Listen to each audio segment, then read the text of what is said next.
حدیث میں ایک واقعہ آتا ہے، نبی علیہ السلام مسجد میں بیٹھے ہیں، صحابہ کا مجمع ہے۔ مسلمانوں توجہ کیجیے، ایک صاحب تشریف لائے، اللہ کے رسول مجھ سے بہت بڑا گناہ ہو گیا، کیا میری معافی ہے؟ آپ فرمایا اللہ کے ہاں ہر گناہ کی معافی، سچے دل سے توبہ کرو، معافی مانگو، اللہ معاف فرما دیں گے۔ میں نہیں اللہ کے رسول بہت بڑا گناہ ہوں۔ آپ فرمایا تجھ سے کیا ہوا؟ چوری ہوئی؟ نہیں اللہ کے رسول۔ زنا؟ نہیں اللہ کے رسول۔ شراب؟ نہیں اللہ، اس سے بھی بڑا گناہ۔ حدیث میں آتا نبی علیہ السلام نے فرمایا کیا تیرے گناہ سمندروں کے قطروں سے بھی زیادہ؟ فرمایا اللہ کے رسول سے بھی زیادہ ہے۔ فرمایا کیا تیرا گناہ ریت کے ذروں سے بھی زیادہ ہے؟ اللہ کے رسول اس سے بھی زیادہ ہے۔ کیا تیرا گناہ ساتوں زمینوں ساتوں آسمانوں سے بھی زیادہ ہے؟ اللہ کا رسول اس سے بھی زیادہ ہے۔ نبی علیہ السلام اس کا چہرہ دیکھے کیا کہہ رہا ہے؟ فرمایا اچھا یہ بتا کیا تیرا گناہ بڑا کہ اللہ کی رحمت بڑی ہے؟ اب توجہ کیجیے، اس نے کہا اللہ کے رسول اللہ کی رحمت تو بہت بڑی ہے، یہ اللہ جانتا ہے یا آپ جانتے ہیں؟ اللہ و رسولہ اعلم، اللہ اس کا رسول ہی بہتر جانتا ہے، لیکن میرا گناہ بہت بڑا ہے۔ نبی علیہ السلام نے فرمایا بتا تیرا گناہ کیا ہے؟ اللہ کے رسول، مسلمانوں توجہ کیجئے، میری شادی ہوئی، شادی کے بعد جس طرح لوگ باہر کے ملک جاتے ہیں یا دوسرے شہروں میں کاروبار کے لیے جاتے ہیں، میں دوسرے ملک گیا یا دوسرے شہر گیا تو میری بیوی کو اللہ نے امید لگا دی، وہ حاملہ ہو گئی، تو میں نے اپنی بیوی سے کہا اگر اللہ نے میرے گھر میں بیٹا دیا تو اس کو رکھ لینا، اگر بیٹی ہوئی تو اس کو مار کے دفن کر دینا، رات کے ٹائم فلان جگہ جا کے۔ سارا میں نے وہ نقشہ اس کو بتا دیا۔ اب آپ توجہ کیجیے، اچھا نبی علیہ السلام بیٹھے ہیں، مسجد نبوی ہے، صحابہ کا ہجوم ہے، صحابہ پاس بیٹھے ہیں، وہ صاحب اپنی داستان سنا رہے ہیں۔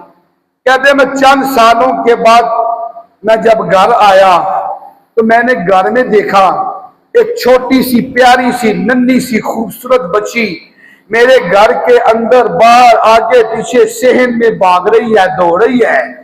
تو میں نے اپنی بیوی سے پوچھا محترمہ یہ بچی کون ہے؟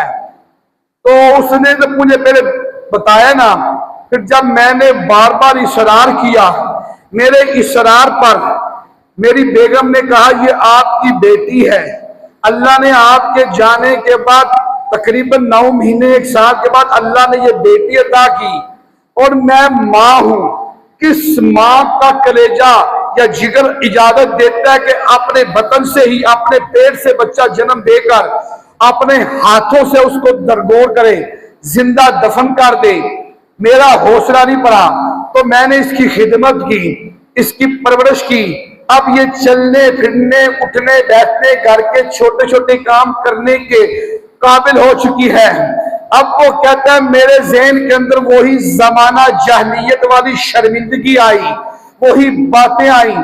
میں نے سوچا اگر میں ابو جہل کی یا مشرکین مکہ کی ان جاہلوں کی محفل میں گیا، انہوں نے حقارت کی نگاہ سے اول تو مجھے اپنے پاس بیٹھنے نہیں دیا، اگر بیٹھنے دیا تو میری تذلیل کریں گے، میری تحقیر کریں گے اور مجھے ماریں گے، محلے سے نکالیں گے۔ لہذا میں ان کے بتانے سے پہلے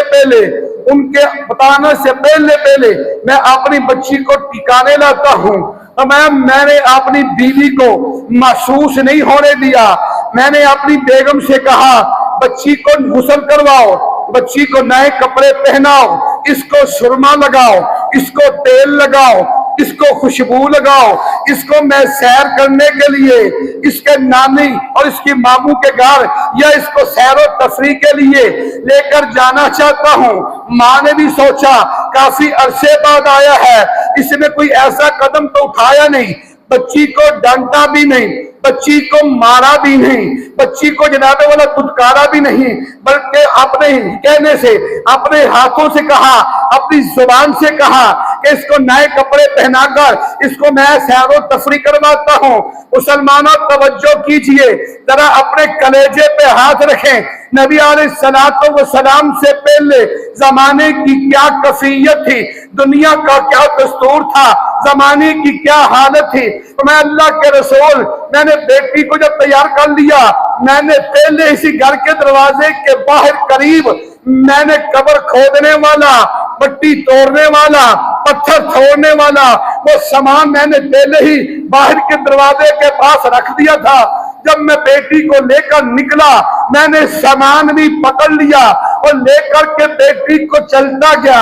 جب میں بازاروں سے گزرتا ہوا، پہاڑوں سے گزرتا ہوا، جب جنگلوں کا راستہ آیا، جنگلوں سے بھی گزر گیا، میں نے بیٹی کو کندھے پہ اٹھایا۔ بیٹی کی کیفیت کیا تھی؟ حدیث کی کتابوں میں آتا ہے، نبی علیہ السلام کے سامنے وہ صاحب اپنا واقعہ بیان کر رہے ہیں۔ بچی اپنے ننھے ہاتھوں کے ساتھ اپنے باپ کے سر کو جناب والا سکون دے رہی ہے، کبھی دبا رہی ہے، کبھی بالوں پہ خارش کر رہی ہے، لیکن وہ صاحب کہتے ہیں اللہ کے رسول میرا دل پتھر تھا، اس وقت میں بڑا ظالم تھا۔ جب میں عین جنگل کے وسط میں پہنچ جاتا ہوں تو میں بچی کو اٹھا کے نیچے رکھتا ہوں، میں کہی کے ساتھ میں قبر کو کھودنا شروع کر دیتا ہوں، گنتی کے ساتھ پتھر کو توڑنا شروع کر دیتا ہوں۔ میری عجیب سی کیفیت ہے، بچی میرے ساتھ اس پتھر کو اٹھا کے مٹی کو اپنے معصوم ننھے ہاتھوں سے اٹھا کے سائے پہ رکھتی ہے۔ جب میری پیشانی پہ پسینہ آیا، بچی اپنے دوپٹے کے ساتھ، اپنی قمیض کے جنابے والا پہلو کے ساتھ میرے پسینے کو صاف کرتی ہے۔ نبی علیہ السلام فرماتے ہیں اللہ کے بندے تجھے پھر بھی رحم نہ آیا۔ اللہ کے رسول میرا دل سخت تھا۔ جب قبر تیار ہو گئی، بچی مٹی ہٹا رہی ہے، میں نے کہا پجان یہاں کوئی سیر کی جگہ تو نہیں، یہاں میرے کوئی ماموں کا گھر تو نہیں، یہاں کوئی مانی کا گھر تو نہیں۔ بیٹی جب یہ باتیں کرتی ہے، ابا کہتا خاموش ہو جا۔ جب یہ قبر تیار ہو جاتی ہے، مسلمانوں توجہ کیجئے، صحابہ چیخیں مار کے روتے ہیں، نبی علیہ السلام روتے جا رہے ہیں، صحابہ دھاڑے مار کے روتے ہیں۔ نبی فرمایا تجھے پھر بھی ترس نہ آیا؟ تیری بیٹی ننھے ہاتھوں کے ساتھ قبر سے مٹی نکالتی ہے، تیرا پسینہ صاف کرتی ہے، کبھی تیری پیشانی پہ پھیرتی ہے، کبھی تیرے چہرے پہ رومال پھیرتی ہے، کبھی تیری گردن پہ پھیرتی ہے، تیرے کپڑوں پہ چارتی ہے۔ اللہ کے رسول میرا دل سخت تھا، مجھے پھر بھی رحم نہ آیا۔ جب میں نے بچی کو گردان سے پکڑ کر قبر کے نیچے رکھا، اس کے پاؤں کی طرف سے میں اس زندہ بچی کے اوپر میں مٹی ڈالنے لگا۔ آج ہم بھی میت کو دفن کرتے ہیں، جب میت کو دفن کرتے ہیں، دفن کرنے کے بعد اوپر پھٹے یا سلیٹے لگاتے ہیں، پھر مٹی ڈالتے ہیں۔ جاہلیت کا دور تھا، باپ ہے اپنی بیٹی کو اسی طرح دفن کرتا ہے، اوپر کوئی پھٹا نہیں ہے، اوپر کوئی سلیٹ نہیں ہے، سیدھا جسم کے اوپر مٹی ڈالی جا رہی ہے۔ بچی مٹی ہٹا کر اٹھنے کی کوشش کرتی ہے، نبی فرماتے تجھے پھر بھی رحم نہ آیا؟ اللہ کے رسول میرا دل سخت تھا، مجھے پھر بھی رحم نہ آیا۔ وہ پھر اٹھنے کی کوشش کرتی ہے، میں پھر درخت کر کے نیچے کر دیتا ہوں۔ جب تو بار بار اٹھتی ہے، میں ایک وزنی پتھر اٹھا کر کے میں اس کے سینے میں رکھتا ہوں۔ وہ بچی کہنے لگی ابا میرا قصور تو بتا دے، میرا جرم تو بتا دے، میں نے کیا کیا ہے؟ تیرے گھر میں پیدا ہو چکی ہوں، میرا قصور یہ ہے، اگر تو مجھے نہیں رکھتا نہ رکھ، مجھے جنگل میں چھوڑ دے، جنگل کے درندے کھا جائے، جنگل کے پرندے کھا جائے، میں اسی جنگل میں گزارا کر لوں گی، میں اسی جنگل میں بسیرا کر لوں گی۔ اگر تو نہیں رکھنا چاہتا تو نہ رکھ، میں کسی کے گھر میں پل جاؤں گی۔ اگر تو نے مجھے یہاں لا کر زندہ دفن کرنا تھا تو مجھے پہلے بتاتا، میں اپنی اماں کو تو مل لیتی، اپنی اماں کو جگر لگا کے سینے سے لگا کر اس کو آخری ملاقات کر لیتی، اس کو آخری سلام کرتی، اور تو نے اماں کو بھی ملنے نہیں دیا، اور تو نے مجھے بتایا بھی نہیں ہے۔ بات کہتے ہیں اللہ کے رسول فرماتے ہیں صحابہ دارے مار کے روتے جا رہے ہیں، رسول اللہ کی ساری داری آنسو سے تر ہو گئی۔ میں جب وفات نہ ہویا اللہ کے رسول میں نے مٹی ڈال دی، مٹی ڈال کر میں جنگلوں سے ہوتا ہوا جب میں کر آیا ہوں، آج مہینہ گزر گیا، ہفتہ گزر گیا، 2 ہفتے گزر گئے، روزانہ خواب میں آتی ہے ابھی ابا مجھے بتا کل قیامت کا دن ہوگا، محشر کا میدان ہوگا، اللہ کی عدالت ہوگی، میرا ہاتھ ہوگا، تیرا گریبان ہوگا، مجھے کس جرم میں قتل کیا؟